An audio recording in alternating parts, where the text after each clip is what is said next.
Hi everyone, this is Putin02, and today I'm going to be sharing my favorite personal top list for the maps in TCM.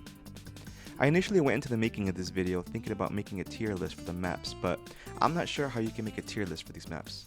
What exactly makes a good TCM map?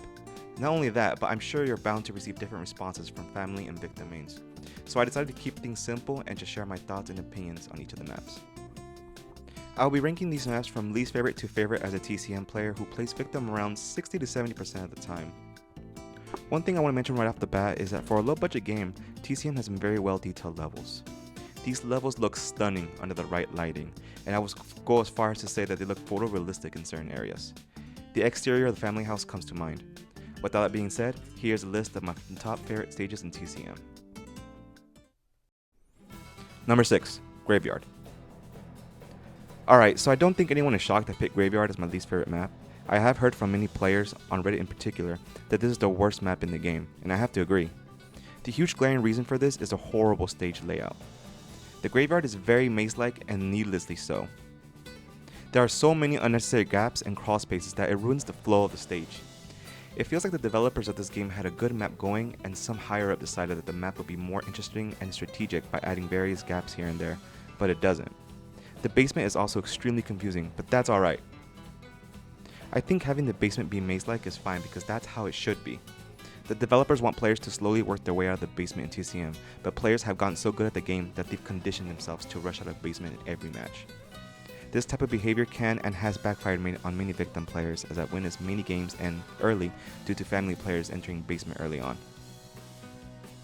I'm sure many of you have seen your fair share of Johnnies, Sissies, and Bones entering the basement after waking up Grandpa. The draining system is a nice idea in theory, but I feel like the water valves could have been placed further apart. Having two valves behind the same locked gate leads to very one-sided matches where a victim can sneak in and drain the water quickly, or a cook could camp it with his locks.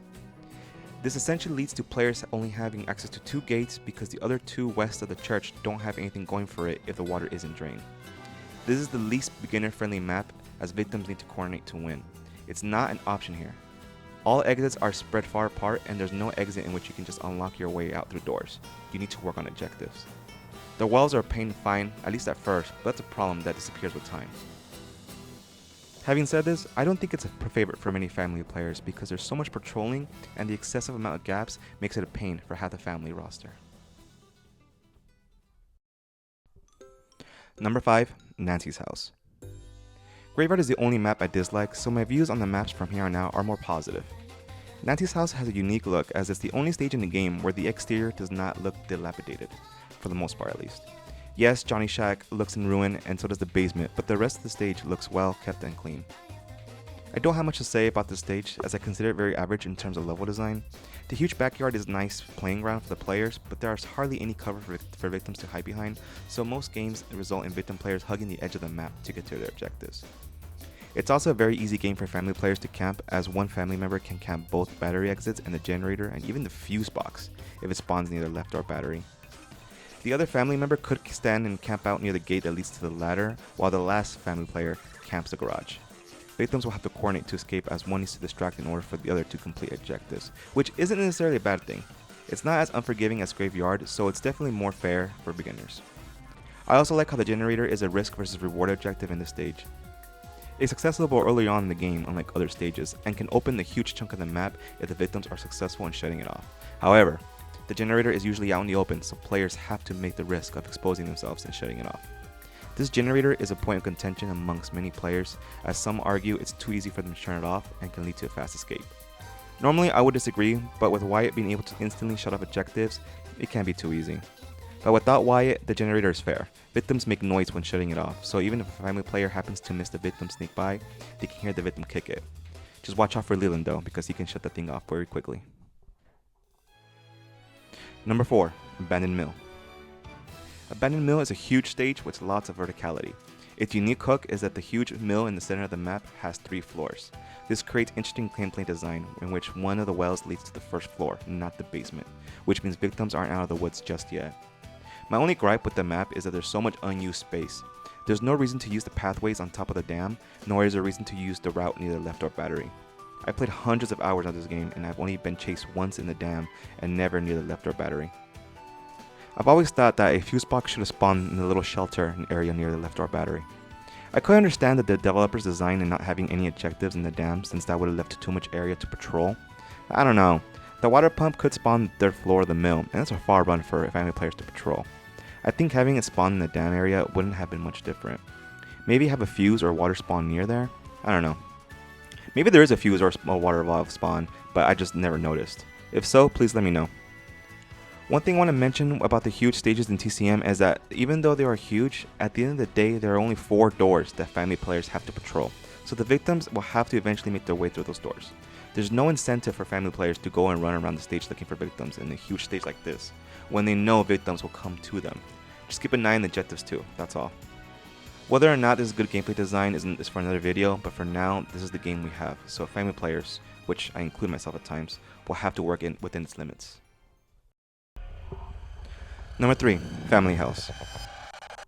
I was very conflicted in putting this stage on number 3 because it's the OG stage and the most recognizable out of all the stages, but Family House has some level design choices that don't do it for me. First, the positives. I think in terms of aesthetics, it's the best looking level in the game. The look of the house both out and in give it a creepy vibe. Definitely the scariest map in my opinion. This is the only stage in which jumping out the window is a viable choice. Other stages uses the windows as a last-ditch effort when being chased, but since the stage layout makes it difficult to unlock doors, jumping out the window could be a path to take. And I like that because it's a risk versus reward decision as it causes enormous damage to victims, but successfully jumping out the window puts pressure on the family team as they have to decide whether or not to send someone out to hunt down the victim or let them go. It also adds a nice bit of depth and strategy knowing that the next victim to jump out won't take as much damage nor make noise. As for my critiques of the stage, first, this map is very small. It's frustrating to play as a victim player when your family proximity warning is always on because there will always be a family player near you. There's not many spaces to hide and it's never worth it to take it slow as the family will constantly be patrolling the stage efficiently. Second, the water valve exit is pretty pointless but not useless. The route to the water valve exit has many obstacles, whether it be unlocking the doors or jumping out the window, so you're going to have to prepare. It's so pointless that many players don't even take it into consideration when planning their escape. But like I said, it's not useless. It can be a viable option if the family has a stage on lockdown. Lastly, I think the family house is extremely family-sided. Yes, there are victim-sided maps, but I don't think a stage swings quite as hard for one side as family house. It is extremely easy to patrol it if you have a hitchhiker and cook. Hitchhiker could block window exits and cook could add locks to the house, forcing victims to expose themselves for longer periods breaking locks. The stage is very small and compact, which makes it easy for family players to patrol. They don't need it to camp because everything is within close distance. Funnily enough, the exterior of the house is a huge open landscape. Once a door is unlocked, it spreads the family thin because victims could just cat and mouse the family players outside. And that's the thing, this map is very one-sided depending on its situation. If the family denies the victims attempts escaping, they will win, but if a single door is unlocked, then it becomes very victim-sided. I played dozens of games where family players will straight up quit the game once you realize an exit has been unlocked. Now some of you may be saying that the family house isn't as family-sided because of this, but I will argue that it's not. If both teams are on equal footing in terms of player skill, then family players have the advantage, and since it's very one-sided, it will skew heavily towards them. Despite my criticisms with this stage, I still like it. Yes, it's very family-sided, but I'd argue that only adds to the scariness and tension when trying to escape, and it feels extremely gratifying whenever you do pull off an escape as a victim. Number 2, Gas Station. Gas Station is the most balanced map in TCM. The size of the stage is small enough so that the family players don't have to run marathons to cover the map, but it's also big enough for victims to sneak around and strategize their escape. All fuse box and water pump spawns are very good except for the fuse box spawn on the central shack. And this can lead to quick games if the fuse spawns close to the fuse box. The entire map space is utilized well and games can be enjoyed whether or not you're in a party with your friends. One thing I will say about this map is that it can be pretty brutal if the family side has a cook, hitch, and hands because they can block the gates completely, as they contain a combination of a padlock, an electric trap, bone trap, or all three. There's no getting past it if you don't have a bomb squad. In this case, you need to coordinate as its victim team if you have any hopes of escaping. Other than that, I don't have much to say. It's a solid map, maybe a bit boring, but it's balanced. Alright, that only leaves one map left, and that's Slaughterhouse, number 1. Like I mentioned in my intro, I may be a bit biased in my choice for favorite maps since I play victims most of the time, and I'm aware that Slaughterhouse is slightly victim-sided due to the size of the stage, but even so, I think the map is fun to play even when I do play family. I think the level design is great, every single gap, crawl space, bush, and well is meticulously placed and no space is wasted. I will say that the ladder on the central shack is pretty pointless because it leads to the left door facility, which can be accessed quicker through the storage basement exit, and it exposes victims for no reward. I think the route could have been benefited if it led to the red door slaughterhouse. But who knows, maybe that would have been broken. The slaughterhouse is also a very fun area to navigate with the underground tunnels.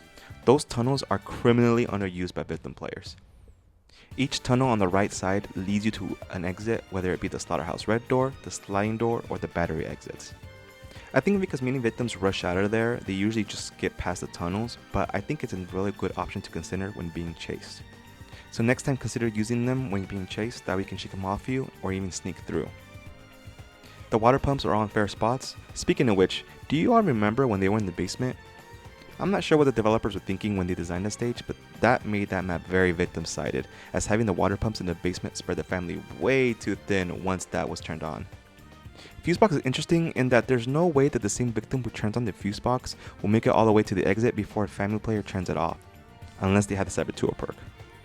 So it creates interesting mind games where the victim could be using this as a distraction rather as an escape. I know this is not the only map that has a fuse box far from the basement exit, but this was the first map to do so. And there you have it, my top favorite TCM maps. I'm curious to hear what the family mains out there might have to say about this. If you're a family main, then drop a comment below. Thank you all for watching, and I'll see you next time.